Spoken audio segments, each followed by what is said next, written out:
Dando sequência à programação, nós vamos agora começar este módulo. Nesse módulo, eu vou primeiro chamar os debatedores para já comporem a nossa mesa e depois chamarei os palestrantes. Então, como debatedores deste módulo, nós temos a doutora Carla Prigenzi, que é médica patologista, com ênfase em ginecopatologia, dermatopatologia e patologia mamária, que atua no Hospital Israelita Albert Einstein. Ela fez doutorado e residência médica em anatomia patológica na Unifesp e é professora adjunta do Departamento de Patologia da Unifesp e da Faculdade de Ciências Médicas de Santos. Nosso outro debatedor é o Dr. Carlos Andrade, cirurgião oncológico no Departamento de Ginecologia Oncológica do Hospital de Base de São José do Rio Preto.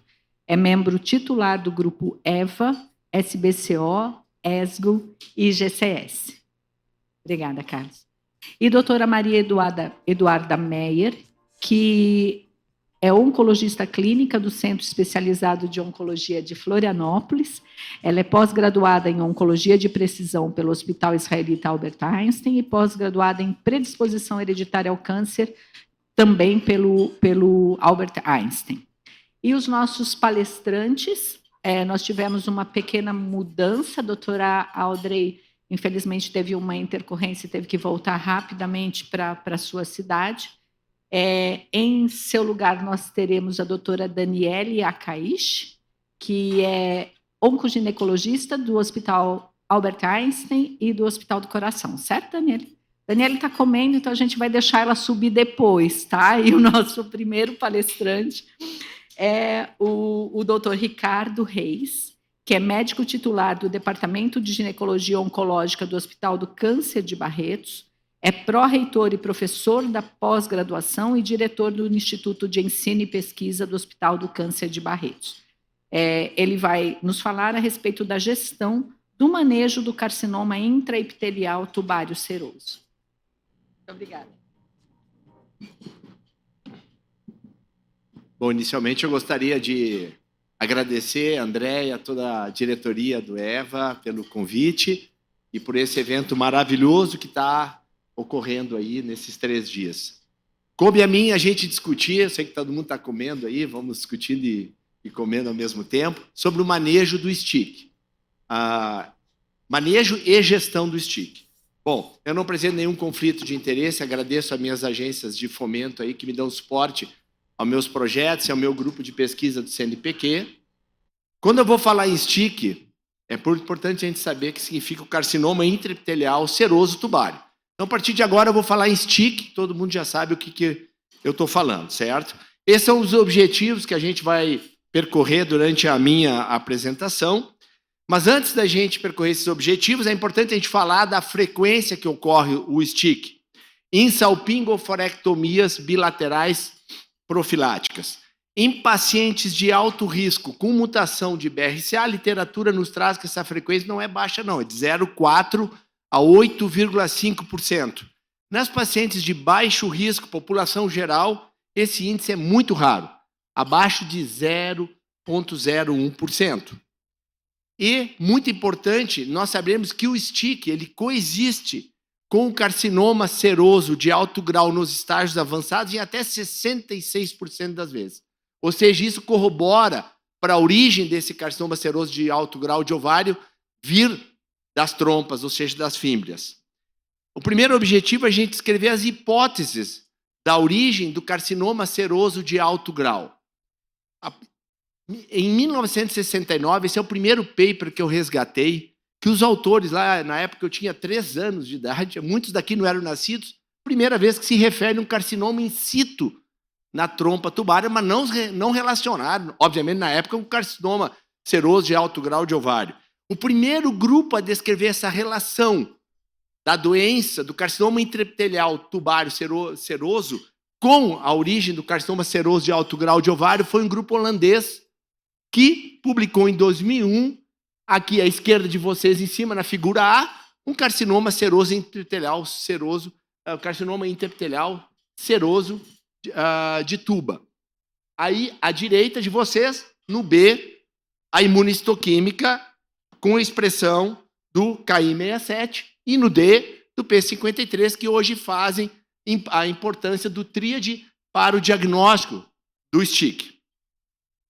Hoje existe, nós temos uma patologista aqui na mesa, várias lesões na trompa de Falópio que a gente pode descobrir. Uma das novas lesões que tem sido discutido muito é uma lesão chamada SCOUT, que é uma lesão de hipercrescimento, crescimento expansivo celular secretor na trompa.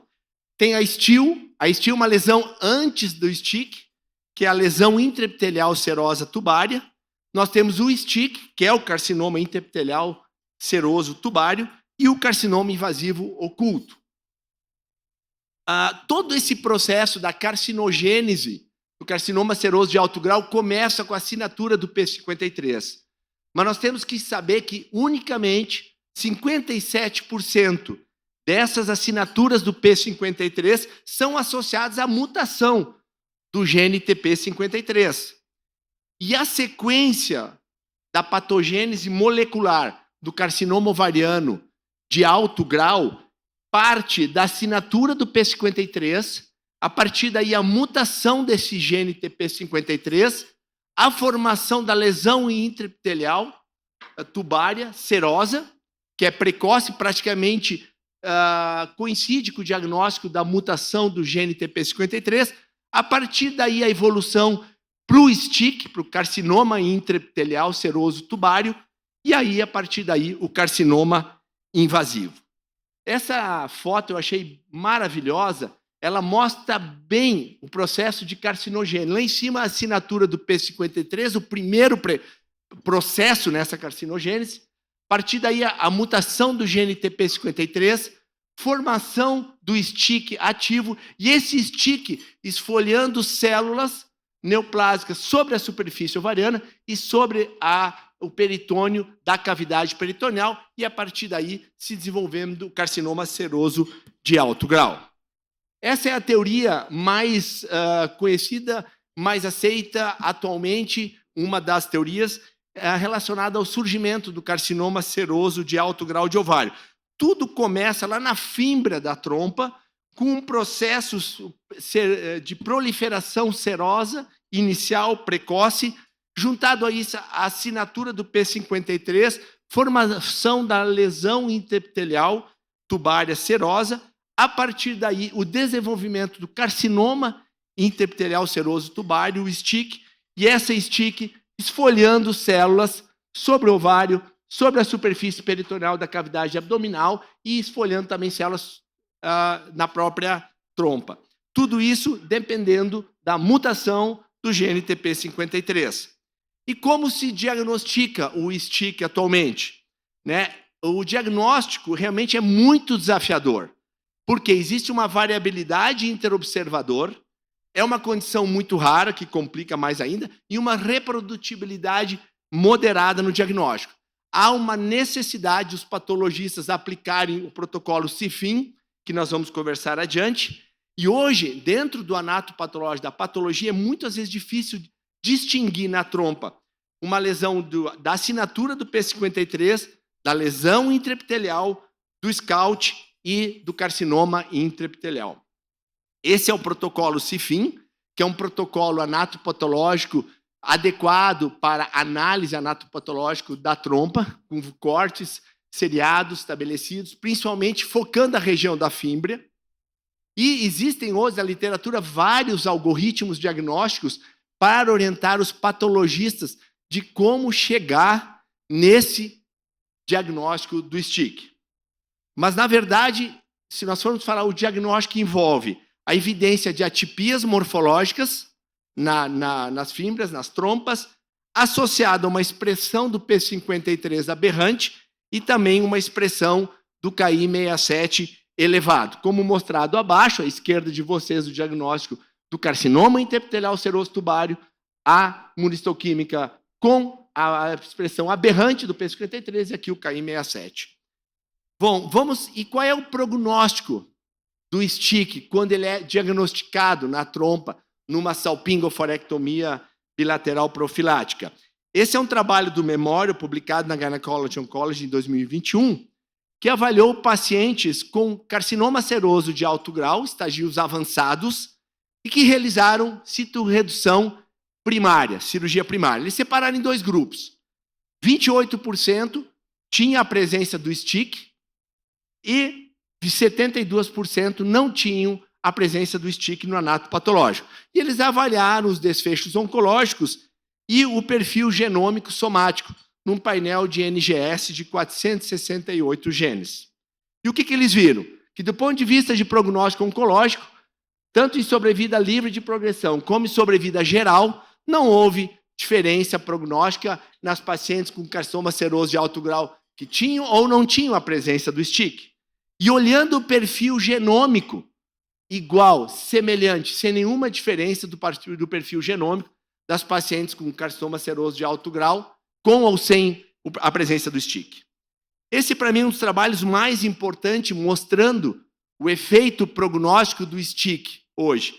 Essa aqui é uma revisão sistemática meta-análise que pegou todas as pacientes com mutação de BRCA1 e BRCA2 que realizaram a salpingoforectomia profilática redutora de risco e dividiram nas pacientes que tinham no anato patológico a presença ou ausência do STIC. Olha que interessante. Nas pacientes que tinham STIC, o risco da carcinomatose peritoneal serosa de alto grau em 5 anos foi 10,5%. Em 10 anos, 27,5%. Nas pacientes que não tinham o diagnóstico do STIC, nessa salpingoforé, vocês veem que o risco cai muito de carcinomatose peritoneal. Em 5 anos, 0,3%. Em 10 anos, 0,9%. Olhando na curva aqui, vocês veem claramente o surgimento do carcinoma peritoneal primário seroso de alto grau, e vocês veem que há uma mediana de intervalo para surgimento desse carcinoma de 48 a 59 meses depois do diagnóstico do STIC. Esse trabalho, publicado na Frontiers 2022, praticamente corrobora com os resultados anteriores. Também uma revisão sistemática que mostrou que o risco de carcinomatose peritoneal após um diagnóstico de STIC na trompa, em 5 anos, 10,5%, e em 10 anos, 21,6%. Esse é um estudo muito interessante, publicado agora ano passado na Gynecology Oncology, que pegou pacientes com mutação de BRCA1 e BRCA2, que tinham a presença do STIC, que realizaram a salpingoforectomia bilateral profilática e que desenvolveram carcinoma seroso de alto grau no futuro. Eles evidenciaram 7 pacientes. 7 pacientes. E olha que interessante, a mediana de intervalo do surgimento do carcinoma peritoneal seroso de alto grau variou de 24 a 118 meses após o diagnóstico. E eles foram avaliar esses 7 pacientes e viram que 7 pacientes, do ponto de vista de perfil genômico, clonalmente, eram similares ao carcinoma seroso de alto grau. E, por fim, como a gente maneja e a conduta quando nós temos o diagnóstico do STIC. Não há consenso na literatura, não existe consenso, nós vamos ver agora. O que se fala claramente que isso é consenso, no momento que nós temos um diagnóstico de STIC anatomopatológico e essa paciente não passou por geneticista, deve passar numa avaliação de geneticista para avaliar a presença da mutação germinativa do BRCA1 e BRCA2 e também dos outros genes de alta penetrância que são importantes serem avaliados também numa avaliação genética extremamente completa. E o estadiamento? Quando nós temos o diagnóstico do STIC, o estadiamento tem o objetivo de descartar doença peritoneal. E o que é importante, a literatura nos traz que quando a gente estadia essas pacientes, 10% delas são upstaged para carcinoma seroso de alto grau invasivo. Isso, para mim, eu sublinhei aí, porque isso aqui corrobora, para mim, já que não é um consensual, mas para mim corrobora a necessidade de estadiarmos essas pacientes. E qual é o estadiamento? Se nós indicarmos o estadiamento, a literatura recomenda que a gente faça uma avaliação tomográfica dessa paciente do abdômen com CA-125 antes da cirurgia. E a cirurgia, ela envolve avaliação peritoneal, com citologia e biópsias, omentectomia e a esterectomia total na maioria dos casos. Controvérsias no manejo. Essa é uma das maiores controvérsias da literatura, quando nós temos o diagnóstico do STIC mais lavado peritoneal positivo. Olha, e ocorre em 15 a 32% dos casos. Porém, tem um significado clínico totalmente incerto. Em relação ao papel da quimioterapia adjuvante no STIC, quando nós temos o diagnóstico do STIC isolado, não há dados suportando a indicação e o uso de quimioterapia adjuvante. E mesmo na presença de STIC mais citologia peritoneal positiva, não há evidência de impacto na sobrevida e no prognóstico se nós indicarmos quimioterapia, mesmo no cenário de citologia positiva. E o segmento? Quando nós temos o diagnóstico do STIC, estadiamos esses pacientes, também não há um consenso. A média de intervalo entre o diagnóstico do STIC e o surgimento do carcinoma seroso de alto grau peritoneal primário, a média é 7 anos, como eu apresentei nos outros slides. Então, o mínimo de follow-up que se considera seguir essas pacientes é em torno de 10 anos. Né? E os métodos?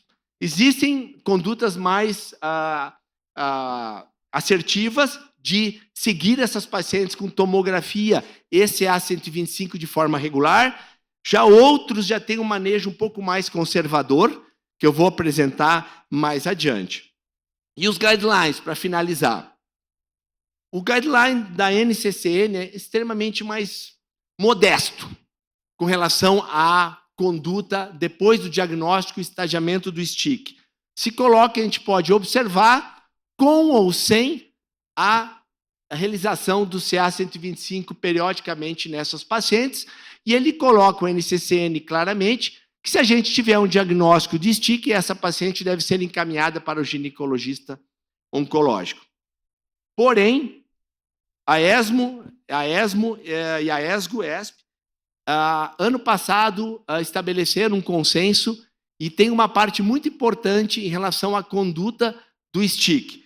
E a conduta da ESMO é realmente mais intervencionista do que o NCCN. Primeira conduta, eles colocam claramente que é claramente evidente que há um aumento do risco do carcinoma peritoneal primário seroso de alto grau após o diagnóstico de um STIC numa salpingofarectomia bilateral profilática, e o consenso da ESGO e da ESMO suporta o estadiamento peritoneal nessas pacientes. Todos os pacientes que fazem uma salpingofarectomia bilateral, principalmente os pacientes de alto risco, devem aplicar, os patologistas devem aplicar o protocolo CIFIN. Terceiro, os patologistas deveriam examinar as fímbrias cuidadosamente, mesmo nas condições benignas. Quarta recomendação, o estadiamento pode ser realizado por cirurgia minimamente invasiva. Né? A esterectomia deveria ser considerada no estadiamento, principalmente com mutação de BRCA1, para evitar o carcinoma seroso de endométrio. E terceiro, se o útero é preservado por algum motivo, se recomenda avaliação histológica endometrial em pacientes com mutação de BRCA1. 7, recomendação, a linfadenectomia não é recomendada como estadiadora. E também a quimioterapia adjuvante após o diagnóstico do STIC não é recomendada após o estadiamento. E por fim, se um STIC é diagnosticado, como eu já falei anteriormente, e aqui no consenso eles voltam a repetir, e essa paciente não foi avaliada por um geneticista, há necessidade de uma avaliação de geneticista para avaliar mutações germinativas de BRCA1 e BRCA2 e outros genes hereditários é fundamental. Seria isso, eu agradeço em nome do nosso time de Barretos, agradeço à diretoria do EF pelo convite. Muito obrigado.